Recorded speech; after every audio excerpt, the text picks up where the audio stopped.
Hey guys, welcome back to Hat's Tutors. Today we're going to be taking a look at the chain rule, which is the final rule in the big three rules that you need to know: the product, the quotient, and the chain. This is arguably the most important rule, but I mean you can't differentiate without knowing all three of them. This one lets you deal with composite functions.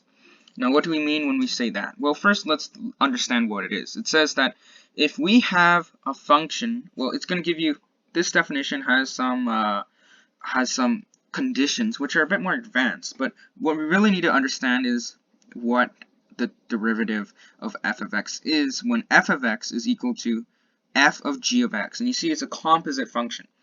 Now it says that the derivative is equal to the derivative of f of x, f of g of x, right, with respect to g of x. Now we're going to talk about what that means in a bit, but it says the derivative of f of x is equal to the derivative of f with respect to g of x times the derivative of g with respect to x. And let's look at that. Understand what it means to differentiate with respect to something. Now see, here we see f of x is equal to x plus 1 squared. We can see this as f of x being x squared and g of x being x plus 1. Now we're going to differentiate x squared with respect to, differentiate, oh sorry, not f of x, I should have used different variables, I didn't realize there that I had a conflict with the naming. You can use a of x as being x squared and b of x as being x plus 1. And f of x is really equal to a of b of x. And we're going to differentiate a of x with respect to b of x.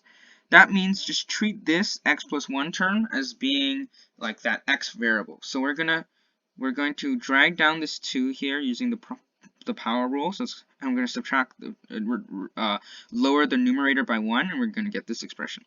But then we need to times by the derivative of the inside with respect to x, which is just 1. Let's look at another example here. You're going to differentiate x squared plus 2 cubed with respect to x squared plus 2. So drag down that 3, reduce the power, the degree by 1, and then differentiate the inside with respect to x, which is just 2x. Alright, and our last example is one with a negative exponent. So you have x minus 1 to the negative 1. You're going to differentiate this expression with respect to x minus 1. So that means you're going to drag this coefficient here, so you get negative, and then reduce it by 1, so you get negative 2. So it's negative 1 over x minus 1 squared times the derivative of the inside, x minus 1, with respect to x, which is just 1.